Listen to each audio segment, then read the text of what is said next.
Capítulo 7. Zócalo y Pecero. Su silencio duraría unos 3 años. Habiendo dicho lo que tenía que decir, ya no había vuelta atrás para mí. A unos días de nuestra explosiva conversación, me enteré que a fines de agosto habría una conferencia mormona en Guadalajara. Era mi oportunidad.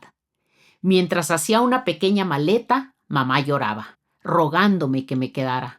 Me rompía el corazón, pero nada me detuvo.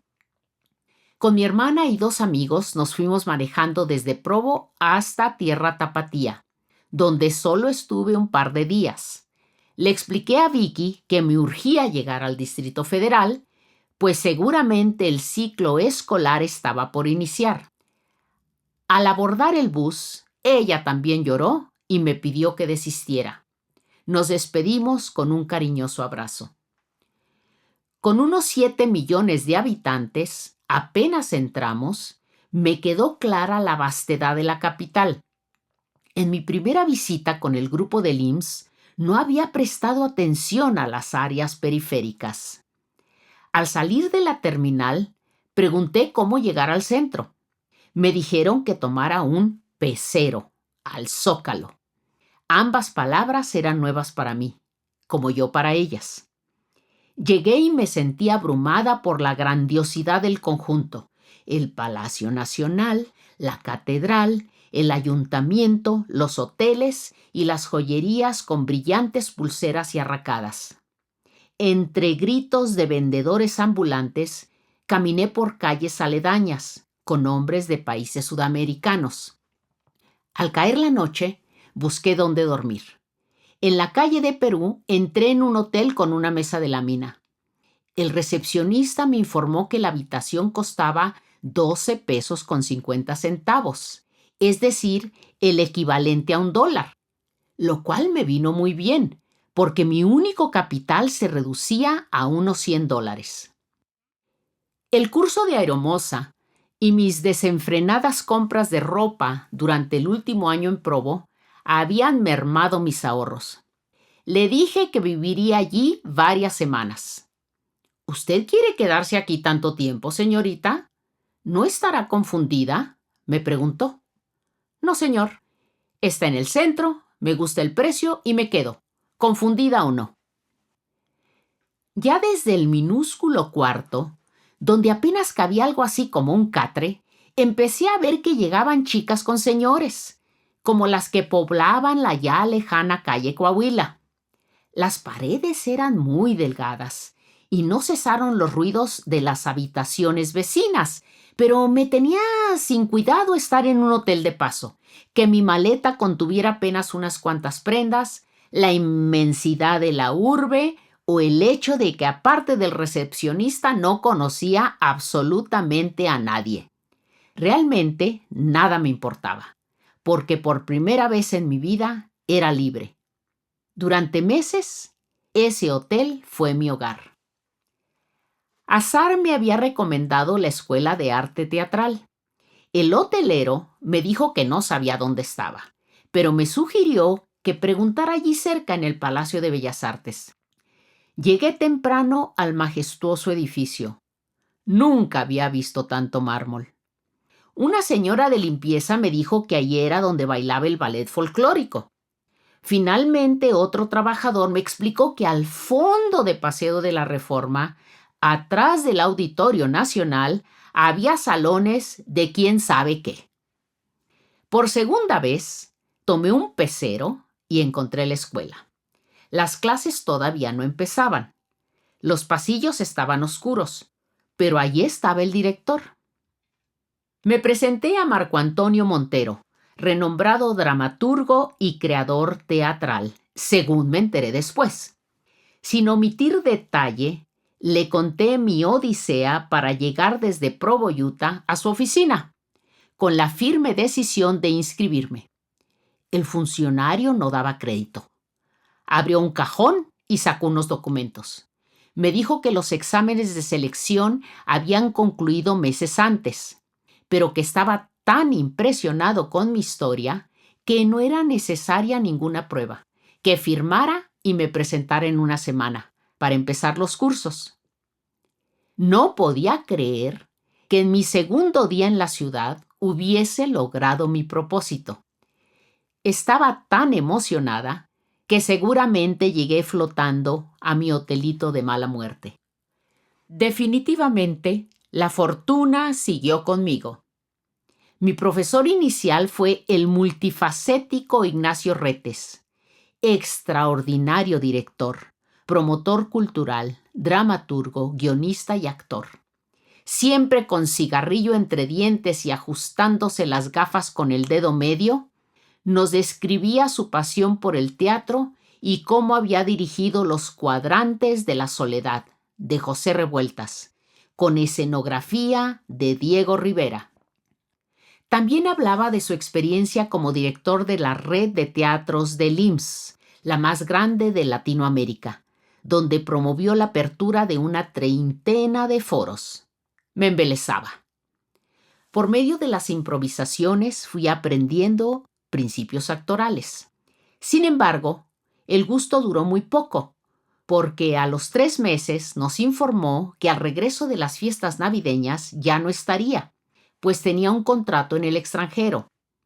Cuando vio nuestra decepción, dijo que no nos preocupáramos, porque ya teníamos un nuevo maestro, el actor Claudio Obregón. Por las noches, rumbo al hotel, tomaba el camión con mi compañero de clases Óscar Becerra, quien también vivía en pleno centro, en la calle de Miscalco, donde sus padres tenían una tienda de deportes.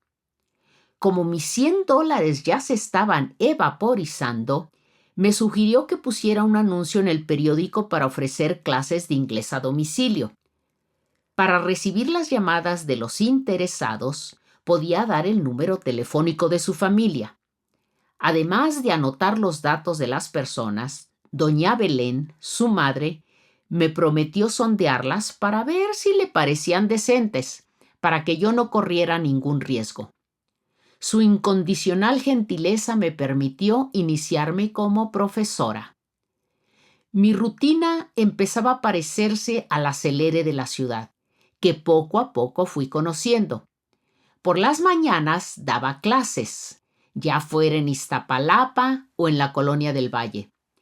Por las tardes acudía a la escuela y a la salida me iba con Óscar a su casa, donde nos zampábamos algún delicioso guiso que su mamá nos había reservado.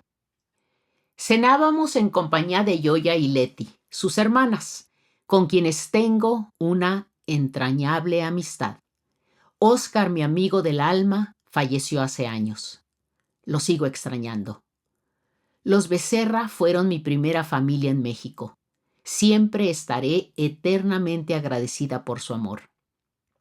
Me iba bastante bien con las clases de inglés. De hecho, hasta pude ahorrar, lo cual me cayó de perlas cuando caminando por los pasillos de la escuela vi un anuncio de alquiler de recámaras. En pocos días, 3 aspirantes actrices estábamos viviendo en la calle de Ámsterdam, de la fabulosa Colonia Condesa. Mis nuevas roomies serían la arrendadora sinaloense Idolina Velázquez y Alaciel Haddad, de ascendencia libanesa.